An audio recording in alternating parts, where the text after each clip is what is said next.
Okay, the first thing we're going to do is put the bread on the grill. As you can see, we buttered one side of the bread, and that buttered side is up. So this is going to be the outside of the sandwich. And before we flip it over, we're going to let the inside of the sandwich get a little bit of crust on it. So when we put the sauce on, it will not get too soggy before the customer has a chance to enjoy it. So you want to leave that on for around 30 seconds. The other thing you're looking for is when the butter starts to melt, you know that it's time to flip the bread over.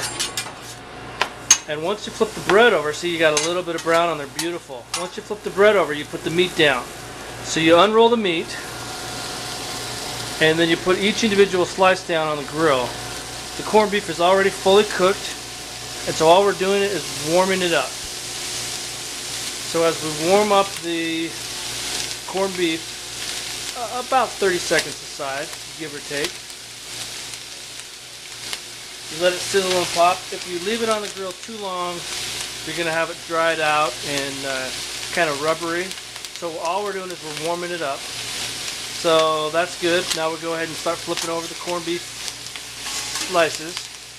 And you can see there's just a hint of brown on those. Once you flip the corned beef, you put on a half a cup of sauerkraut, which is about a small handful of sauerkraut.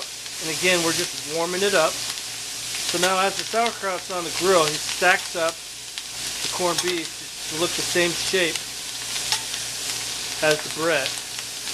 You want to kind of flip the sauerkraut once so you get it warm on both sides.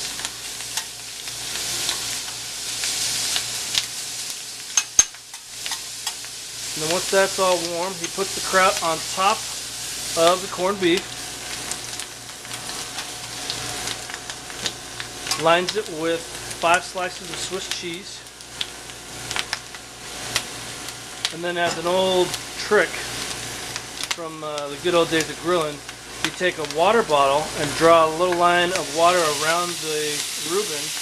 That steam will help melt the cheese, because remember, everything's already hot. So now, as the cheese is melting, you add the dressing. We're going to make this one with Russian, which is the traditional, original way. You go ahead and make sure that that covers the bread. Not too little, not too much. And then we actually assemble the Reuben while it's still on the grill. So he puts that over on one slice of the bread, takes the other slice, flips it over, and then he carries that whole item over to the paper, slices it at a 45-degree angle. Boy, that looks good. Slices it at a 45, and then wraps.